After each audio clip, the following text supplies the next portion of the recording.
हरे कृष्णा, राधे राधे। स्वागत है आपका कन्हैया स्टोरी की आध्यात्मिक यात्रा में। थोड़ा हिंदू धर्म में एक महत्वपूर्ण त्योहार है शीतला अष्टमी या शीतला सप्तमी को बसोड़ा पूजा के नाम से भी जाना जाता है। बसोड़ा पूजा शीतला माता को समर्पित लोकप्रिय त्योहार है। यह त्योहार चैत्र मास के कृष्ण पक्ष की सप्तमी अष्टमी तिथि को मनाया जाता है।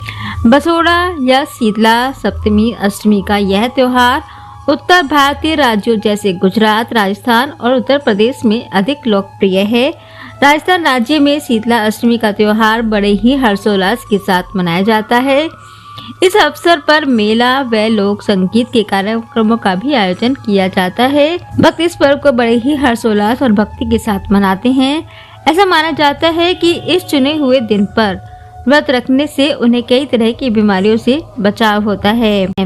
पौराणिक कथाओं के अनुसार शीतला सप्तमी का व्रत संतान की सलामती के लिए रखा जाता है।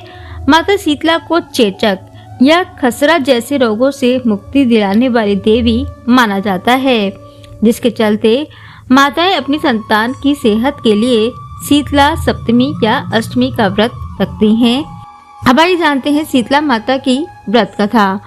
शीतला माता की व्रत कथा के अनुसार एक गांव में एक ब्राह्मण परिवार में बुजुर्ग दंपति के 2 बेटे और 2 बहुएं थी। दोनों बहुओं को एक एक संतान थी। घर में सभी मिलजुल कर प्रेम से रहते थे। तभी शीतला अष्टमी का पर्व आया। दोनों बहुओं ने व्रत के विधान के अनुसार एक दिन पहले ही बसोड़ा मतलब बासी भोजन माँ के भोग के लिए तैयार कर लिया। लेकिन दोनों की संतानें छोटी थी। उनको लगा कि कहीं बासी खाना खाने से उनके बच्चों को नुकसान ना हो जाए, इसीलिए उन्होंने अपने बच्चों को ताजा खाना बना करके खिला दिया। शीतला माता के पूजन करने के बाद जब वे घर लौटी तो बच्चों को मरा हुआ देखकर रोने लगी। उनकी सास ने उन्हें शीतला माता को नाराज करने का फल बताया और कहा, जाओ, जब तक अपने बच्चे जीवित ना कर लेना घर वापस नहीं आना। दोनों बहुएं अपने मरे हुए बच्चों को लेकर भटकने लगी। तभी उन्हें खेजड़ी के पेड़ के नीचे ओरी और शीतला 2 बहनें मिली। दोनों बहनें गंदगी और जू के कारण बहुत परेशान थी। बहुओं से उन बहनों की परेशानी देखी नहीं गई। उन्होंने अपना दुख भूलकर दोनों बहनों के सिर से जुएं निकाल दी।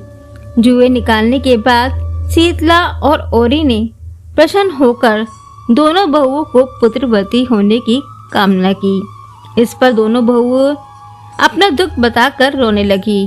शीतला माता अपने स्वरूप में प्रकट हुई। दोनों बहुओं को शीतला सप्तमी के दिन ताजा खाने की भूल का एहसास दिलाया और इसे सेहत के लिए हानिकारक बताया। शीतला माता ने दोनों बहुओं को अपनी गलती आगे से न दोहराने की चेतावनी देते हुए दोनों के बच्चों को जीवित कर दिया।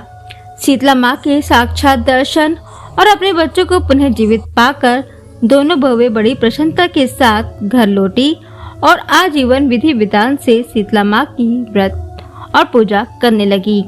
शीतला माता की कृपा से हम सब भी अपने जीवन में सेहत और आरोग्य प्राप्त करें, ऐसी कामना के साथ बोले शीतला माता की जय।